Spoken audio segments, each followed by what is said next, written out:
15 شعبان کی جو رات ہے اور 15 شعبان کا روزہ، اس کے حوالے سے بہت زیادہ لوگ سوال پوچھ رہے ہیں، تو میں نے ارادہ کیا میں ایک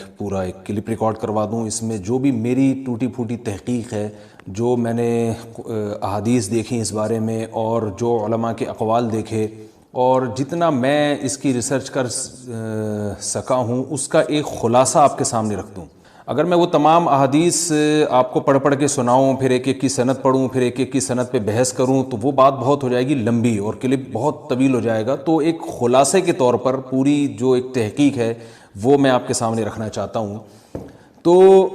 15 شعبان کی جو رات ہے، جس کو شب برات کہا جاتا ہے، اس کا نام شب برات کسی بھی حدیث سے ثابت نہیں ہے،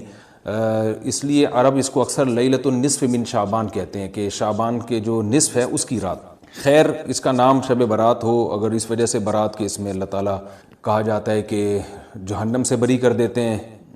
تو اس وجہ سے کسی نے نام دے دیا ہو تو ایک الگ بات ہے۔ لیکن اس رات میں ہوتا کیا کیا ہے، لوگ کیا کیا کر رہے ہیں، اس کی کیا شرعی حیثیت ہے، تو میں نمبر وار انشاءاللہ اس کو تفصیل سے بیان کروں گا۔ کچھ چیزیں تو ایسی ہیں جو بالکل ہی غیر ثابت ہیں۔ ان میں اس رات میں مٹھائی، حلوہ یا مختلف قسم کے حلوے پکا کے لوگوں میں بانٹنا، اور اس رات میں نہا دھو کے تیار ہونا یا اچھے کپڑے پہننا، ان دو چیزوں کو پہلے میں انشاءاللہ بیان کروں گا۔ دیکھیے، اسلام میں راتوں کے تہوار کا کوئی تصور نہیں ہے۔ اسلام میں جتنے بھی تہوار ہیں وہ دن کی روشنی میں ہیں۔ عید الفطر، عید الاضحیٰ، یہ ہمارے دو تہوار ہیں جس میں ہم سیلیبریٹ کرتے ہیں ایک دوسرے کو، یہ دن کی روشنی میں ہمیں بتائے گئے ہیں۔ غیر مسلموں کے تہوار رات کو ہوتے ہیں، جیسے عیسائیوں کے تہوار کرسمس آپ دیکھیں رات کو ہوتا ہے۔ تو اس کی وجہ یہ ہے کہ اسلام نے دن کی روشنی میں تہوار رکھے ہیں۔ بہت ساری حکمتیں اس میں ہو سکتی ہیں، پوری حکمتیں تو ہم نہیں جانتے، لیکن کچھ سرسری غور سے کچھ حکمتیں ہمارے سامنے آتی ہیں کہ رات کا وقت ایسی چیز ہے جو اللہ نے عبادت کے لیے بنایا یا آرام کرنے کے لیے، سونے کے لیے بنایا۔ رات میں اگر آپ سیلیبریٹ کریں گے کسی بھی عمل، یعنی کوئی خوشی منائیں گے، تو اس میں انسان کی گناہوں کی طرف توجہ زیادہ جاتی ہے۔ جیسے آپ دیکھیں کرسمس میں شرابیں پی جاتی ہیں، اور جو بھی غیر مسلموں کے تہوار ہیں اس میں بھی چراغاں ہوتا ہے رات کے وقت۔ تو جبکہ ہمارے ہاں جو عید الفطر ہے وہ دن کی روشنی میں ہم نماز پڑھ کے اس کی ابتدا کرتے ہیں۔ تو آپ کہہ سکتے ہیں کہ شب برات کو کوئی تہوار تو نہیں مانتا، تو دیکھیں تہوار زبان سے ماننا ضروری نہیں ہے۔ آپ اپنے عمل سے جب کوئی ایسا کام کرتے ہیں جو تہواروں میں کیا جاتا ہے، تو اس کا مطلب یہ ہوا کہ آپ اس کو تہوار مان رہے ہیں، یعنی آپ اس کو ایک خوشی کا دن مان رہے ہیں۔ تو نہانا دھونا یا کھانے پکا کے لوگوں میں تقسیم کرنا یا خود کھانا، اور خاص طور پہ حلوہ یعنی میٹھا، یہ چیزیں تہواروں کے موقع پر ہوتی ہیں۔ جیسے ہم عید الفطر والے دن صبح سوئیاں بناتے ہیں، میٹھا بناتے ہیں، کھاتے ہیں، لوگوں کو کھلاتے ہیں، نہاتے ہیں، اچھے کپڑے پہنتے ہیں۔ جمعے والے دن بھی، جمعے میں بھی عید کا عنصر ہے، حدیث میں اس کو بھی عید قرار دیا، اس دن بھی ہم نہا دھو کے کپڑے پہنتے ہیں۔ تو جو لوگ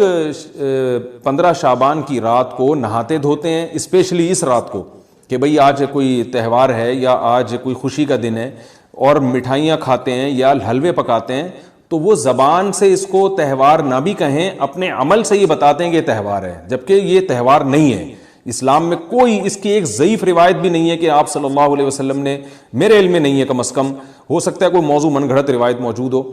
جس میں کوئی کہیں بھی نہیں ہے کہ آپ صلی اللہ علیہ وسلم نے اس رات کو ہمیں نہانے کا حکم دیا ہو، یا اچھے کپڑے پہننے کا حکم دیا ہو، یا کھانے پینے کا یا حلوے کھلانے کا، حلوے مانڈے کا ہمیں حکم دیا ہو۔ تو اللہ کا واسطہ یہ بدعت ہے، اس کو ختم کریں اپنے معاشرے سے۔ اور اسلام میں تہوار کا ٹائم دن میں ہوتا ہے۔ عید الفطر، عید الاضحیٰ ہے جس میں ہم دن میں قربانی کرتے ہیں اور کھاتے ہیں، پیتے ہیں، نہاتے ہیں، دھوتے ہیں۔ راتوں کے یہ کام نہیں ہے، رات کو آپ سوئیں یا عبادت کریں۔ تو ایک چیز تو یہ تھی جو میں بتانا چاہ رہا تھا۔ دوسری چیز، اس رات کو قبرستان جانا۔ دیکھیے اس بارے میں حدیث پیش کی جاتی ہے، مشہور حدیث ہے، لوگ سنتے رہتے ہیں کہ نبی صلی اللہ علیہ وسلم رات کو اٹھے اور امی عائشہ رضی اللہ تعالیٰ عنہ بھی آپ کے پیچھے چلی گئیں، اور آپ صلی اللہ علیہ وسلم جنت البقیع میں مغفرت کی دعا مانگ کے تشریف لے آئے واپس۔ تو یہ حدیث انتہائی درجے کی ضعیف حدیث ہے، اور ایک تو ضعیف حدیث ہے، دوسری بات یہ کہ اگر ہم تھوڑی دیر کے لیے فرض کر لیں یہ صحیح حدیث ہے، اور ہم کہتے ہیں کہ بھئی نبی صلی اللہ علیہ وسلم نے یہ عمل کیا ہے، تو صحابہ میں سے کسی سے ضعیف حدیث سے بھی ثابت نہیں ہے کہ کوئی اس رات قبرستان گئے ہوں۔ حضرت ابو بکر کے بارے میں کوئی روایت نہیں ملتی کہ اس رات قبرستان گئے ہوں، حضرت عمر کے بارے میں کوئی روایت نہیں ملتی، یہ کسی ایک صحابی کے بارے میں نہیں۔ تو آپ مجھے بتائیں کہ یہ کیسی سنت ہے کہ جو صحابہ کی سمجھ میں نہیں آئی اور ہماری سمجھ میں آ گئی ہے؟ تو مشرکین مکہ یہ کہا کرتے تھے لو کان خیرن ما سبقونا الیہ، قرآن مجید کی آیت ہے کہ اگر یہ اسلام میں کوئی خیر ہوتی تو یہ صحابہ ہم سے پہل نہ کرتے، یہ صحابہ نے ہم سے پہل کیا ہے، اس کا مطلب ہے یہ اسلام خیر کا کام نہیں ہے۔ تو مشرکین کو صحابہ سے چونکہ نفرت تھی، اس لیے کہتے تھے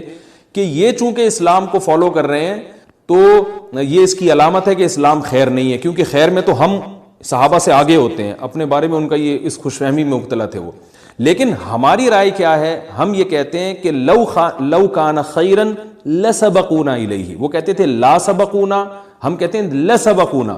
کہ اگر کوئی بھی خیر کا کام ہے تو صحابہ ہم سے ضرور اس میں پہل کریں گے، یہ ہو نہیں سکتا کہ خیر کا کام وہ ہم کریں اور صحابہ نے نہ کیا ہو۔ تو اسی طرح میں یہ عرض کرتا ہوں کہ دیکھیں اگر قبرستان جانا اس رات میں سنت عمل ہوتا تو صحابہ یقیناً جایا کرتے، کوئی ایک صحابی تو گیا ہو، یہ کیسی بات ہے جو صحابہ کی سمجھ میں نہیں آئی اور ہماری سمجھ میں آ رہی اور ہم قبرستان جا رہے ہیں اس رات کو۔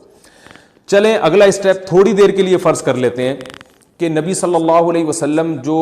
ایک رات قبرستان گئے، فرض کر لیں وہ حدیث بھی صحیح ہے، یہ بھی فرض کر لیں کہ صحابہ اگرچہ نہیں گئے مگر ہم صحابہ سے بھی زیادہ آگے نکلنے کی کوشش کرتے ہیں اور صحابہ کو سمجھ میں نہیں آیا، ہمیں سمجھ میں آ گیا، تو چلیں فرض کر لیں تھوڑی دیر کے لیے کہ اس رات کو جانا ہم سنت مان لیتے ہیں، آپ کے دلائل ہم مان لیتے ہیں اور صحابہ کی سمجھ میں نہیں آئے لیکن ہماری سمجھ میں زیادہ آ رہا ہے، ہم فرض کر لیتے ہیں، مان لیتے ہیں کہ اس رات قبرستان جانا سنت ہے۔ تو آپ مجھے بتائیں نبی نے جو عمل جس طرح سے کیا ہو اس طرح سے سنت ہوگا یا آپ اپنی طرف سے، جس کو ہم پشتوں میں کہتے ہیں اخپل طریقے سے کرنا سنت ہے؟ نبی نے فجر کی 2 رکعتیں پڑھی ہیں اور ہر رکعت میں 2 سجدے کیے ہیں، آپ اگر فجر کی 3 رکعتیں پڑھیں گے تو کیا نماز ہو جائے گی آپ کی؟ اب آپ دلیل میں یہ کہیں کہ نبی نے فجر کی نماز پڑھی ہے تو مجھ پر بھی لازم ہے، تو بھائی نبی نے پڑھی ہے تو جیسے نبی کے پڑھنے سے آپ پر پڑھنا لازم ہو گیا تو جس طرح سے پڑھی ہے اسی طرح پڑھنا لازم ہوگا، اخپل طریقے سے پڑھنا لازم نہیں ہوگا۔ تو اسی طرح یاد رکھیں، فرض کر لیں کہ نبی قبرستان گئے ہیں اور یہ قبرستان جانا سنت ہے، تو نبی کس طرح گئے ہیں اور کتنی دفعہ گئے ہیں؟ نبی رات کو چپکے سے اٹھ کے گئے ہیں، کوئی کسی کو آپ نے جمع نہیں کیا، کسی کو بتایا تک نہیں، جو اس حدیث سے پتہ چل رہا ہے ہمیں، اگرچہ یہ ضعیف حدیث ہے لیکن فرض کر لیں یہ صحیح ہے، تو کہیں پتہ بھی نہیں چل رہا، چپکے سے قبرستان گئے اور چپکے سے واپس آئے اور پوری زندگی میں ایک دفعہ گئے، جبکہ ہمارے ہاں ہر سال قبرستان میں لوگ جا رہے ہیں، جب بھی شب برات آتی ہے لوگ قبرستان جاتے ہیں ہر سال، نبی ایک دفعہ گئے اور آپ ہر سال جا رہے ہیں۔ نمبر 2، جاتے جتھوں کی شکل میں، نبی تو چپکے سے گئے ہیں، تو آپ رات کو 2-2:30 بجے ذرا چپکے سے اٹھیں اور تنہائی میں جب قبرستان میں وحشت ہو اور اندھیرا ہو اور وہاں قبرستان جائیں، اتنا دم ہے آپ میں، تو ہم کہیں گے بھئی آپ نے نبی کی سنت کو زندہ کیا ہے۔ لیکن آپ تو جتھوں کی شکل میں جا رہے ہیں، نہا دھو کے جا رہے ہیں، خوشبو لگا کے جا رہے ہیں، تیار ہو کے جا رہے ہیں، اور جو کچھ وہاں خرافات ہو رہی ہیں قبرستان میں وہ تو ساری دنیا کو معلوم ہے، میلے ٹھیلے لگے ہوئے ہیں وہاں پہ، گولے گنڈے بک رہے ہیں، برگر بک رہے ہیں، گول گپے بک رہے ہیں وہاں پہ، اور پھول الگ بک رہے ہیں، ہار پھول قبروں پہ چڑھانے کے لیے۔ کیا بدماشی ہے یہ، کیا منہ دکھائیں گے رسول اللہ صلی اللہ علیہ وسلم کو قیامت کے دن؟ آپ کے سامنے کیا وہ حدیث نہیں ہے کہ نبی صلی اللہ علیہ وسلم نے فرمایا کہ روایت میں آتا ہے کہ کچھ لوگ قرب میدان حشر میں آئیں گے تو ان کے چہرے ایسے ہوں گے جیسے میری امت کے چہرے ہوتے ہیں، میری امت کی شکل ہوتی ہے، حدیث کا مفہوم میں بیان کر رہا ہوں۔ تو جب وہ حوض کوثر کا پانی پینے کے لیے میرے پاس آئیں گے تو فرشتے ان کو بھگائیں گے، سحقن سحقن، تو آپ صلی اللہ علیہ وسلم پوچھیں گے یہ تو میری امت ہے، آپ تو فرشتے کیا کہیں گے کہ یہ آپ کی وہ امت ہے جنہوں نے آپ کے دنیا سے جانے کے بعد دین میں ایسی چیزیں ایجاد کر لی تھیں جن کا آپ نے حکم نہیں دیا۔ تو آپ کیا فرمائیں گے؟ سحقن سحقن، دور کرو ان سے۔ تو ایسا نہ ہو کہ ہم قیامت کے دن رسول اللہ صلی اللہ علیہ وسلم کی شفاعت سے محروم ہو جائیں۔ تو اللہ کا واسطہ قبرستان مت جائیں اس رات، گھر میں بیٹھیں آرام سے، یہیں بیٹھ کے میت کے لیے مغفرت کی دعا کریں، اور اگر آپ سمجھتے ہیں نہیں یہ حدیث بالکل صحیح ہے اور جانا لازمی ہے تو پھر تنہائی میں جائیں، ایسے قبرستان کا انتخاب کریں جہاں آپ کے علاوہ کوئی بھی نہ ہو، اور پھر چپکے سے جائیں اور پتلی گلی سے واپس آ جائیں آپ۔ اگرچہ ہم تو اس کو بھی نہیں مانتے لیکن اگر کرنا ہے تو پھر اس طریقے سے عمل کریں، اگر آپ حدیث کو فالو کرنا چاہتے ہیں آپ اپنے خیال کے مطابق۔ تو یہ 2 باتیں ہو گئی۔ ایک تیسری چیز کیا ہے؟ کیا قرآن اس رات میں نازل ہوا ہے اور تقدیر کے فیصلے اس رات میں ہوتے ہیں؟ دیکھیے قرآن میں 2 جگہ اللہ نے اس مضمون کو بہت وضاحت سے بیان کیا، ایک سورہ دخان میں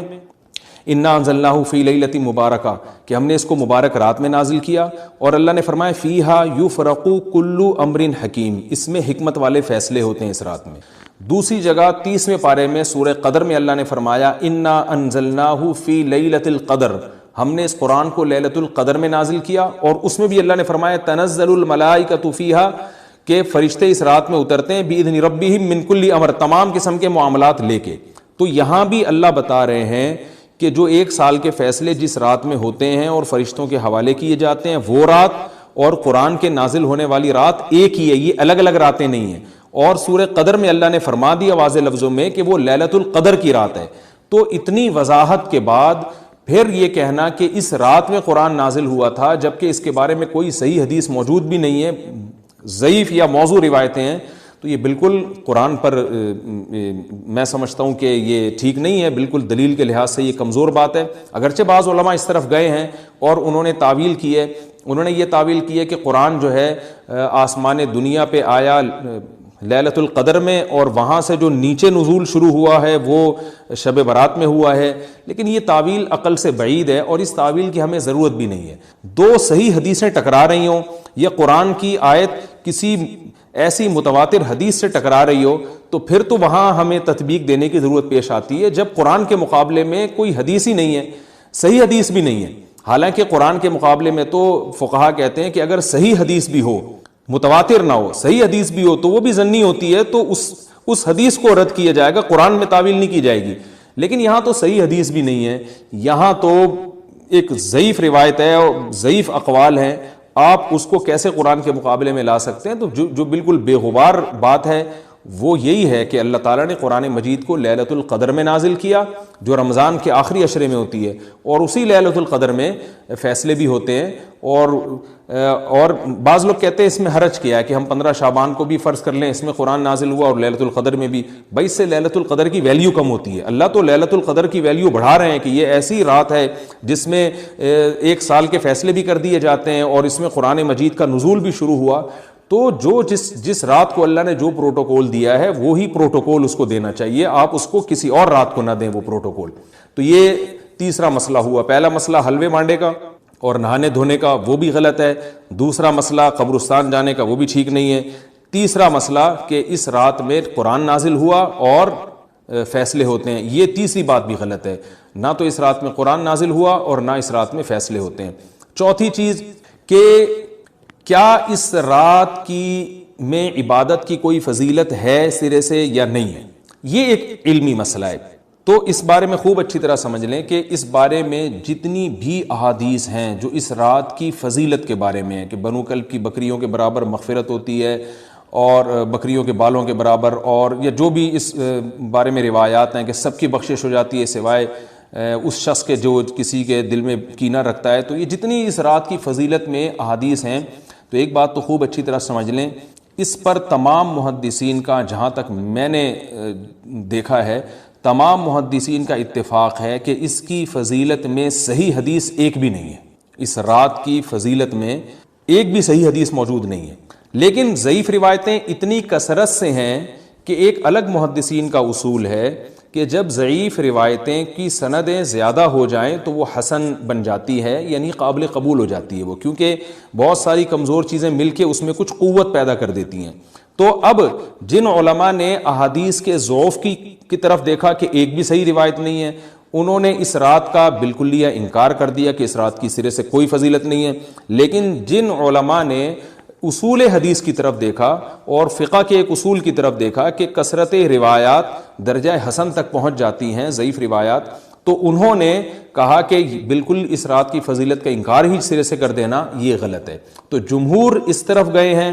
کہ اس رات کی فضیلت کا بالکلیہ انکار کر دینا یا اس کی عبادت کی فضیلت کا بالکلیہ انکار کر دینا یہ ٹھیک نہیں ہے. لیکن کچھ علماء, وہ بھی بڑے محقق علماء ہیں, وہ اس طرف گئے ہیں کہ اس رات کی سرے سے کوئی فضیلت اسلام میں ہے ہی نہیں. اب میں دونوں طرف کے علماء کا کچھ تھوڑا سا تجزیہ پیش کرتا ہوں.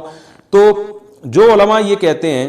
کہ اس رات کی فضیلت ہے اور فضیلت میں کثرت سے روایات ہیں اور اس میں بڑے بڑے علماء داخل ہیں,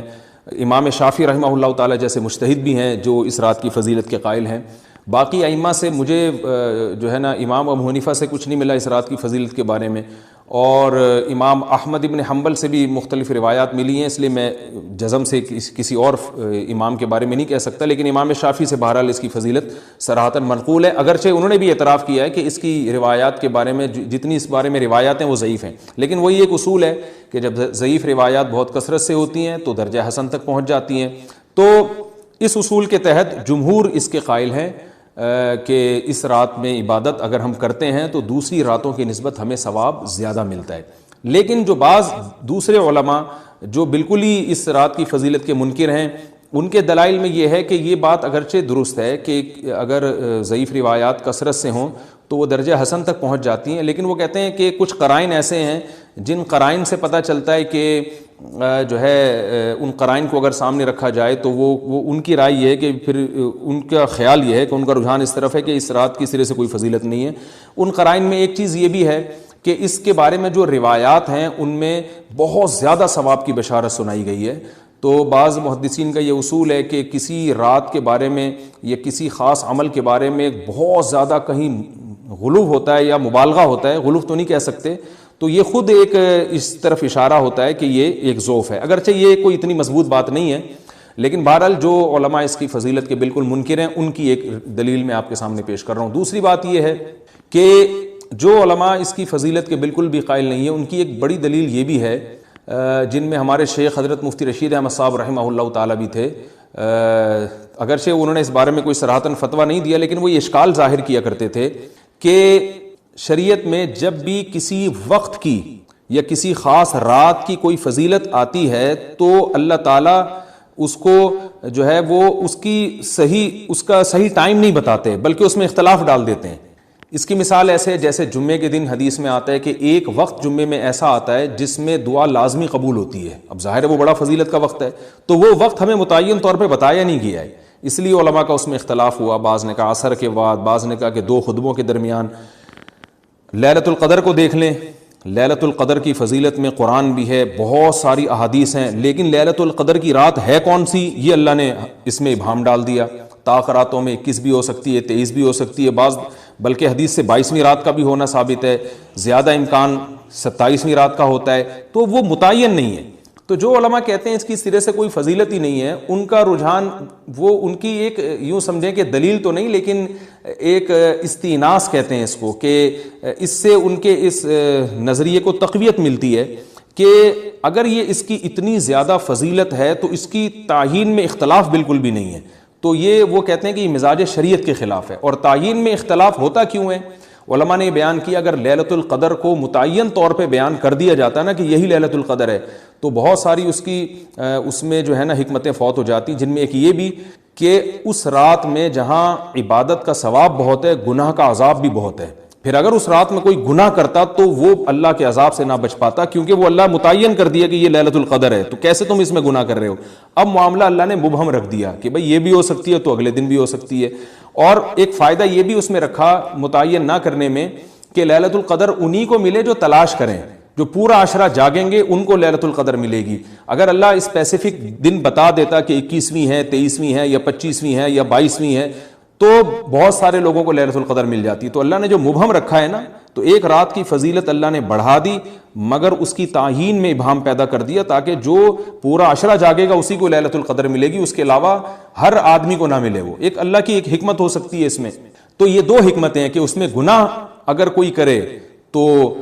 اس پر عذاب نہ آ جائے، کیونکہ اگر متعین کر دیا جائے گا تو پھر گناہ کیسے تم کر رہے ہو اس رات میں، تو اللہ نے اس میں بھی ابہام پیدا کر دیا۔ جو گناہ کرنے والا ہے اگرچہ وہ بڑا گناہ گار ہے اس رات میں، چاہے وہ رمضان کا آخری عشرے میں کسی رات میں بھی گناہ کرتا ہے، لیکن کم از کم اتنا عذر تو ہے کہ اس کو کیا پتا تھا کہ یہ آج لیلۃ القدر ہوگی۔ تو جو 15 شعبان کی رات ہے اس کی بہت زیادہ فضیلت ہے، تو پھر یہ رات کو متعین کیوں کر دیا گیا؟ یہ ان علماء کی دلیل میں بیان کر رہا ہوں جو اس کی فضیلت کے بالکل بھی قائل نہیں ہے، لیکن بہرحال حقیقت یہ ہے کہ جمہور علماء اس کی فضیلت کے قائل ہیں، کیونکہ یہ جو میں نے دلائل دیے کہ وہ علماء جو اس کی فضیلت کے سرے سے منکر ہیں ان کے یہ دلائل کو ہم دلیل نہیں کہیں گے بلکہ استئناس کہیں گے، کہ استئناس کہتے ہیں کہ ایک چیز استدلال نہیں ہے بلکہ ان اپنے نظریے کی تقویت کے طور پر ایک چیز کو پیش کر دینا جس سے یہ لگتا ہو کہ واقعی یہ صحیح کہہ رہے ہیں، اس کو استئناس کہتے ہیں۔ میں جو آسان لفظوں میں سمجھانے کی کوشش کر رہا ہوں، اور ایک استدلال کہتے ہیں کہ ایک ریسرچ کو، ایک پوری تحقیق کو۔ تو جمہور کا مذہب ایک اصول پر مبنی ہے کہ بھئی اتنی ساری روایات ہیں اور ضعیف ہیں، ان میں ٹھیک ہے کچھ موضوع بھی ہیں لیکن بہت ساری ایسی ہیں جو موضوع بھی نہیں ہیں، تو ضعیف روایات ہیں جب اتنی کثرت سے ہیں اور اس میں ہے بھی عبادت کا تذکرہ تو عبادت کرنے میں کوئی حرج بھی نہیں ہے، تو لہذا انہوں نے اس کو جو ہے نا اس کو دلیل بنایا ہے اور اصول کے لحاظ سے یہ بات درست ہے۔ تو اس اصول کو اگر کوئی فالو کرنا چاہے تو اس رات کی عبادت اس کے لیے بالکل ٹھیک ہے، اور اللہ کی رحمت سے امید ہے کہ اس میں اس کو ثواب زیادہ ملے گا۔ تو جمہور ایک طرف ہیں اور بعض علماء دوسری طرف ہیں۔ تو یہ میں نے صرف اس لیے بیان کر دیا کہ اس رات کی فضیلت میں اتفاق نہیں ہے، بلکہ مختلف فی ہے، مجتہد فی ہے، اختلاف رائے اس میں ہو سکتا ہے۔ تو اگر کوئی عالم اس رات کی فضیلت کا بالکلیہ انکار کرے اور ان علماء کا بھی احترام کرے جو اس رات کی فضیلت کے قائل ہیں، تو پھر اس عالم پر رد کرنے کا حق نہیں ہے۔ دوبارہ میں اپنی بات کو ریپیٹ کرتا ہوں، اگر کوئی عالم یہ کہے کہ اس رات کی سرے سے کوئی فضیلت نہیں ہے تو اس عالم پر طعن و تشنیع جائز نہیں ہے، کیونکہ ان کے بھی کچھ نہ کچھ استدلالات ہیں۔ ہاں، اگر کوئی عالم اس رات کی فضیلت کا انکار کر کے جمہور کے مذہب کو بالکل غلط قرار دیں اور اس عمل کو یہاں اس رات کی عبادت کو بالکل بدعت قرار دیں، اور جو اس رات میں عبادت کر رہے ہیں یا اس کی فضیلت کے قائل ہیں ان کو بدعتی قرار دیں، تو یہ غلو ہو جائے گا، یہ زیادتی ہو جائے گی، جو کہ بالکل غلط ہے۔ کیونکہ جب دونوں طرف دلائل ہیں تو اعتدال والی رائے اختیار کرنی چاہیے، اور کسی ایک طرف بہت زیادہ جھکاؤ یا کسی ایک کو 100% غلط قرار دے دینا، بدعتی قرار دے دینا، یہ درست نہیں ہے۔ جو ہماری قوم میں ایک مزاج ہے کہ بس اپنی رائے کو مسلط کرتے ہیں اور دوسرے کی رائے کو مانتے ہی نہیں۔ تو عوام کے لیے کیا ہے؟ لوگ کہتے ہیں مفتی صاحب کنفیوز کر دیا آپ نے، تو لٹکا کے چھوڑ دیا ہمیں۔ بھائی میں کنفیوز نہیں کر رہا، عوام جمہور کے مذہب کو فالو کرے گی، جمہور میں بڑے بڑے علماء ہیں، وہ اس کی فضیلت کے قائل ہیں اور وہ اس کے قائل ہیں کہ اس رات میں عبادت کرنی چاہیے، تو آپ جمہور کے مذہب کو فالو کر سکتے ہیں۔ تو اب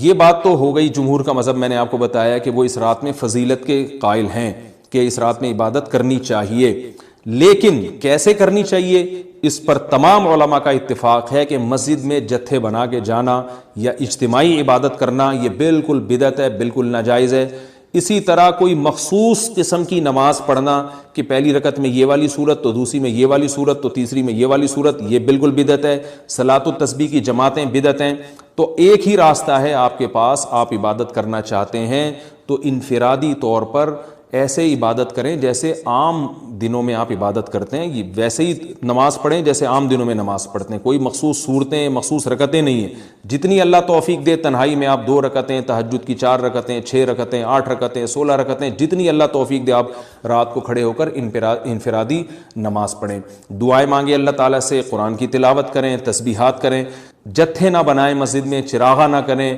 بتیاں نہ لگائیں، قبرستانوں پہ رش نہ کریں، یہ سب ناجائز اور سب حرام ہے، گناہ ہے، اس کا اسلام میں کوئی تصور نہیں۔ کرنا ہے تو صرف ایک کام آپ کر سکتے ہیں کہ صرف عبادت کریں، اور اللہ کی رحمت سے امید کی جا سکتی ہے کہ اللہ تعالیٰ اس رات میں آپ کو عبادت کا دوسری راتوں کی نسبت ثواب عطا فرمائے گا۔ کیونکہ آپ اگر جمہور علماء کو فالو کر رہے ہیں تو ہمیں یعنی جن کے پاس علم نہیں ہے تو ان کو علماء ہی کو فالو کرنے کا اللہ نے حکم دیا ہے، تو آپ جمہور علماء کی رائے پر عمل کرتے ہوئے اگر عبادت کرنا چاہیں تو اللہ کی رحمت سے امید ہے کہ انشاءاللہ آپ کو ثواب ملے گا۔ لیکن عبادت کا کوئی مخصوص طریقہ ہرگز نہیں ہے۔